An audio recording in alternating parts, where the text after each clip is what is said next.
Students, so in the last class we were learning about equilibrium. So let's revise it again. What is equilibrium?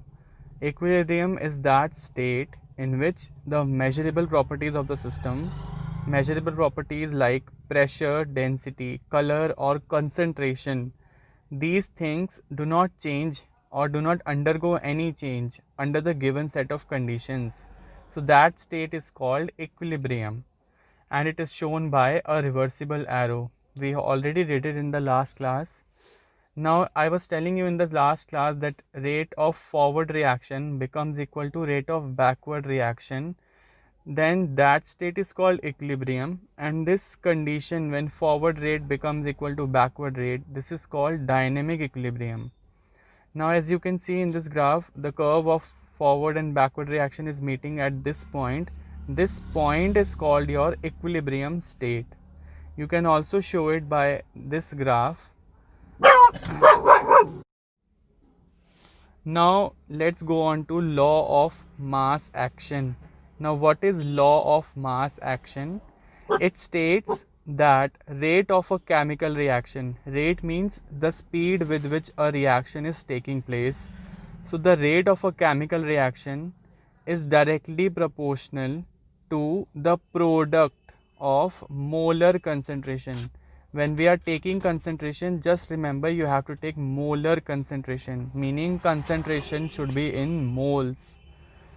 So your rate of a reaction is directly proportional to product of molar concentration of reactants at a constant temperature at any given time. This law is very important because this law will also be used in class 12th. There is a chapter called chemical kinetics, and it has a very important role to play in that chapter. So learn it very carefully. Now molar concentration is what? It is your number of moles per liter, and number of moles per liter, just remember you have done this in your first chapter. Number of moles per liter is called your molarity. If you are taking number of moles per kg, then that is your molality. Now let's take a reaction. A plus B gives out product. A plus B gives out products. So these A and B, these terms are called reactants. So according to law of mass action, rate of a chemical reaction is directly proportional to product of concentration of the reactants A and B. So this is your law of mass action, and here K is called rate constant. This is called rate constant K. Now what is rate constant? If you have to define rate constant, then rate constant at a given temperature is your rate of reaction when your concentration of both or all the reactants is unity. Unity means equal to 1. So if there are 3 reactants, you will write A, B and C within square brackets. This square bracket means molar concentration. And if you are taking some moles, meaning if you are taking 2H2, so 2 is your number of moles. So that number of moles you will write in the power of concentration term. So if there are A moles of capital A, small b moles of capital B and small c moles of capital C reacting to form product, so rate of reaction will be written as rate is equal to K concentration of A to the power A, B to the power B and C to the power C. So now your law of mass action is defined as rate of chemical reaction at any fixed temperature is proportional to product of molar concentration of each reactant, product of molar concentration of each reactant with each concentration term raised to the power of their coefficient. So these are their coefficients. Now law of chemical equilibrium and equilibrium constant. Just now we did K is your equilibrium constant. This is a derivation and very very important. So I've taken a reaction A plus B, the reactants gives out C plus D products. Now if I'm taking the forward reaction is like A plus B gives out C plus D. So your rate of forward reaction RF will be given by, it is equal to Kf, concentration of A and concentration of B. If I take backward reaction, because in equilibrium rate of forward becomes equal to rate of backward, so backward reaction will be C plus D gives out A plus B. So rate will be written as Kb, C and D, the concentration of C and D. Now I know what is dynamic equilibrium when rate of forward becomes equal to rate of backward. So putting these both values in equality equal, KFAB is equal to KBCD. Now bringing this KB to the left hand side, it becomes KF upon KB, and putting this AB to that side, right side, it will become CD upon AB. Now this is a constant, this is also a constant, so if I divide them, the value that will come out, that will also be a constant. So taking that constant K, it becomes K is equal to concentration of CD upon AB. So this is your equilibrium constant. If in numericals you have to find out what is equilibrium constant, so this is your equilibrium constant, and you can define it as the ratio of product of concentration of products, ratio of concentration of products to the concentration of reactants at a fixed temperature or a given temperature. So this is your equilibrium constant, and it will be very helpful for you in numericals. We will do numericals just now. Now if a reaction is in gaseous phase, I already told you in the last class, you will not take molar concentration in that case. You will be taking pressure. This is called partial pressure. This is the only change that you will observe. So your Kc, this is your Kc, equilibrium constant in terms of concentration. It is written like this. If there are gases involved, so the equilibrium constant will be written in terms of pressure. It will be PCC PdD upon PAA PBB. Now I know that ideal gas equation is given by PV is equal to nRT. Sending this volume to that side, N upon V. Now N upon V is number of moles upon volume. This is your molarity, which is also called concentration. So it becomes P is equal to CRT, where C is your concentration. Now writing for all, now for reactant A it will be PA is equal to ART, for reactant B it will be PB is equal to BRT, for product C PC is equal to CRT and PD is equal to DRT. Putting all these values in which equation? In this equation, second. So it becomes CRT to the power C, DRT to the power D, ART to the power A, BRT to the power of B. Now remove this, separate this concentration in RT aside. So it becomes CCDD upon AABB. Is writing this as separate, and this RT has a power of C.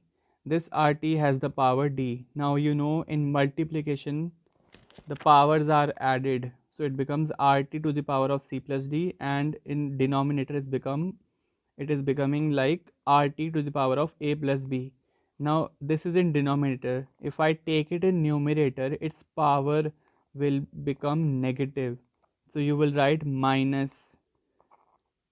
When you will write it in the next step, it will be RT C plus D into RT to the power minus bracket A plus B.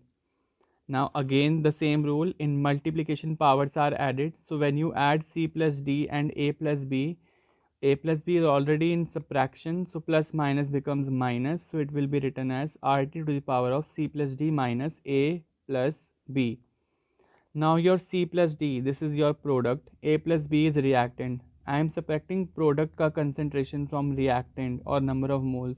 So I can write it as delta N and this is your this term equation 1, this is your Kc. So you get Kp is equal to Kc RT to the power of delta n. So this is a very important derivation. This will be used in numericals. So remember this derivation and also this formula that you got. Let's see how the numericals are given. What is Kc? Kc means equilibrium constant in terms of concentration for the following reaction. Reaction is given. First step is to write the rate constant or rate. So your Kc will be, the formula was product of concentration in numerator upon concentration of reactant. So this is the product, concentration of SO3 to the power of 2. This will go in power, and in denominator you will write SO2 to the power of 2 and then O2, concentration of O. So putting the values, all three values, you get 12.229 mole inverse, or this is not mole, this is molarity inverse. So you can also write it as mole inverse liter. The next, try to do this on your own, it's the same. Now, types of chemical equilibrium. There are two types of equilibrium. First is homogeneous equilibrium. The second one is heterogeneous equilibrium. Homo means same and hetero means different. So it clearly explains the meaning. Homogeneous equilibrium is that in which the reactant and your product, they are both in the same phase. Meaning if the reactants are solid, product should also be solid. If reactants are liquid, the product should also be liquid. Or the reactants are gases, product should also be a gas. And if there is an equilibrium in that reaction, it is called homogeneous equilibrium. Let's look at the examples. Very important example. Alcohol, ethyl alcohol is reacting with ethanoic acid. These are two smelling compounds, but they make a fruity smelling compound.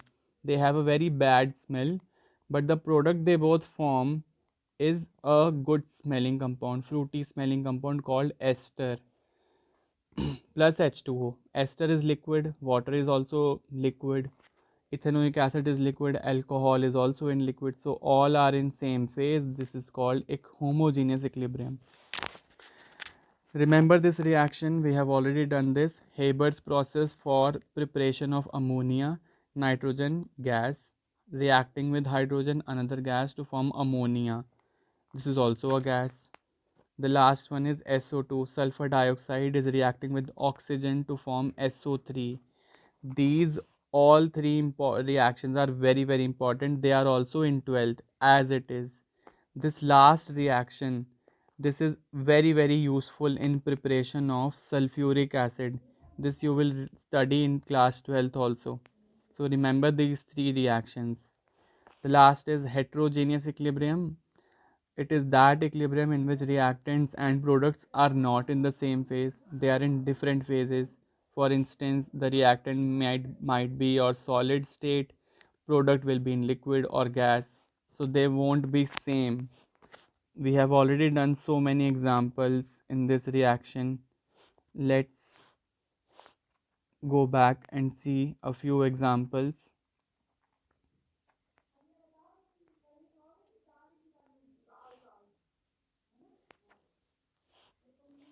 For example, a very important example is hydrogen. When reacts with chlorine, it forms HCl. Hydrogen is a gas, chlorine is also a gas, but HCl, hydrochloric acid, is an aqueous state. So you can take that example. And there are many examples. Calcium carbonate ka decomposition, it forms calcium oxide plus CO2. So you can take many examples and write it. So try to learn this much for today and complete the notes of this chapter, and also try to do some numericals because they will help you to improve your calculation, and it will also help you in your class 12th. This chapter is very important. It will be used in class 12th also, so try to learn this chapter and understand it. First of all, understand the chapter and concepts, because in class 12 your concepts have to be cleared. So thank you so much. We'll see next class.